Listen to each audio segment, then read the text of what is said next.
آج ایک آدمی آیا اپنی بوڑھی والدہ کو لے کے. وہ والدہ بیچاری بیمار تھی, بوڑھی تھی. مجھے کہنے لگا میری والدہ ہیں بیچاری پریشان ہیں, اب ان کو وہم ہو گیا ان پہ کوئی جادو تو نہیں ہو گیا ہے. میں نے اس کی والدہ کو دیکھا, بہت تکلیف میں تھی بیچاری, گھٹنوں کی تکلیف اور بڑھاپے کی تکلیف. تو میں نے اس نوجوان کو دیکھا, میں نے کہا یار آپ ان کی خدمت کر رہے ہو؟ کہہ رہے میں اکیلا ہی ہوں خدمت کرنے والا. میرے لیے نا اپنے جذبات پہ قابو رکھنا مشکل ہو گیا. تو میں نے اس کے کندھے پہ ہاتھ رکھا. ظاہر انسان تنگ آ جاتا ہے نا, ایک بوڑھی ماں کی 24 گھنٹے کی, اور میری اس کی ماں کی حالت کو دیکھ کے مجھے اندازہ ہو گیا کہ اس کی خدمت آسان نہیں ہے, اس کی سننا بڑی مشکل ہے. ظاہر بوڑھا ہے بیچارہ, بوڑھا تو بولتا رہے گا, اور اس کو چاہیے کہ کوئی سنے. اتنا دیر سننا, پھر اس کو برداشت کرنا. تو میں نے اس کے کندھے پہ ہاتھ رکھا, میں نے کہا میرے بھائی ایک سیکنڈ جو آپ برداشت کر رہے ہو نا, ایک سیکنڈ خدا کی قسم حج اور عمرے سے بہتر ہے. اس کو ہلکا نہ سمجھنا, اس کو بوجھ نہ سمجھنا. اللہ بہت نوازے گا تمہیں اس خدمت پہ. دنیا میں کچھ ہو سکتا ہے بزنس کا لاس ہو جائے, جو ٹائم دکان پہ بیٹھنے کا تھا وہ بھی کس کو دے رہا ہے. میں نے کہا اللہ کی نظر میں یہ خدمت ہلکی, دنیا میں اس پہ کخ بھی نہیں ملے گا. تبھی انگریز اس سے پہلے ہی اولڈ ہوم میں جمع کرا دیتا ہے, کیونکہ ماں نے جو قربانی دی ہے نا تمہارے لیے وہ اس سے بڑھ کر ہے.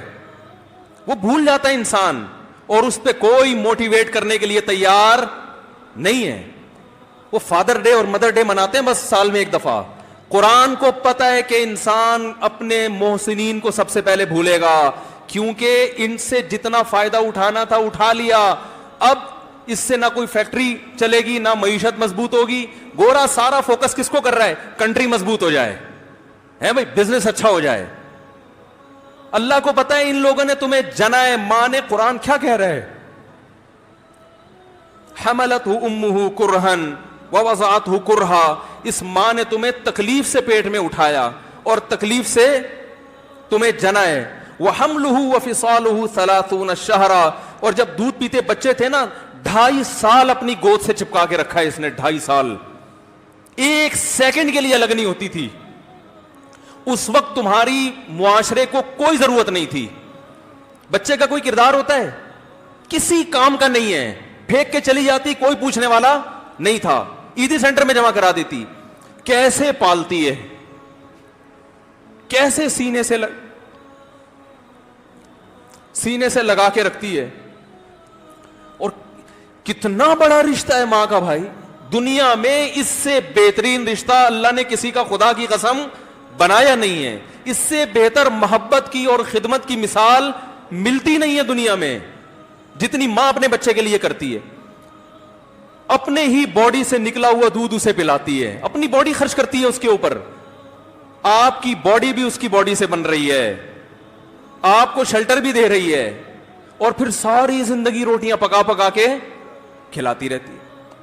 کوئی ملازم رکھ کے دیکھ لو, 1 دن پکائے گا, 2 دن پکائے گا, تنخواہ مانگنے آئے گا, پھر اس سے غرض نہیں ہوتی کہ آپ کھا بھی رہے ہیں کہ نہیں کھا رہے. نہیں کھاؤ گے تو تکلیف ہوتی ہے اس کو. بھائی انتہا ہوتی ہے خدمت کی. 10 سال 20 سال جب تک شادی نہیں ہو جاتی نا, کون کھلاتا ہے؟ ہر وقت فکر, ناشتہ کیا نہیں کیا, کھانا کھایا نہیں کھایا, یہ کھا لے وہ کھا لے, یہ نہیں اچھا لگتا وہ پکا دیتی ہوں. او بھائی کسی کو کرائے پر لے کر آؤ, کسی کو تنخواہ پہ رکھو, خدا کی قسم عذاب میں آ جائے گا, تنگ آ جائے گا تھوڑے دنوں میں وہ. اور کمال در کمال یہ کہ انتہائی ایسی خدمت کرنے کے بعد اس خدمت کا معاوضہ بولو بھائی نہیں مانگتی. تو جب وہ بوڑھی ہوتی ہے تو انسان وہ سارا پروسیس بولو بھائی بھول جاتا ہے. اب اس کو یہ بوجھ لگتا ہے, کھانس رہی ہے, گھٹنوں میں تکلیف ہے. میں ایک اکثر واقعہ سناتا ہوں نا, کہ ایک بوڑھے نے اپنے بچے سے پوچھا,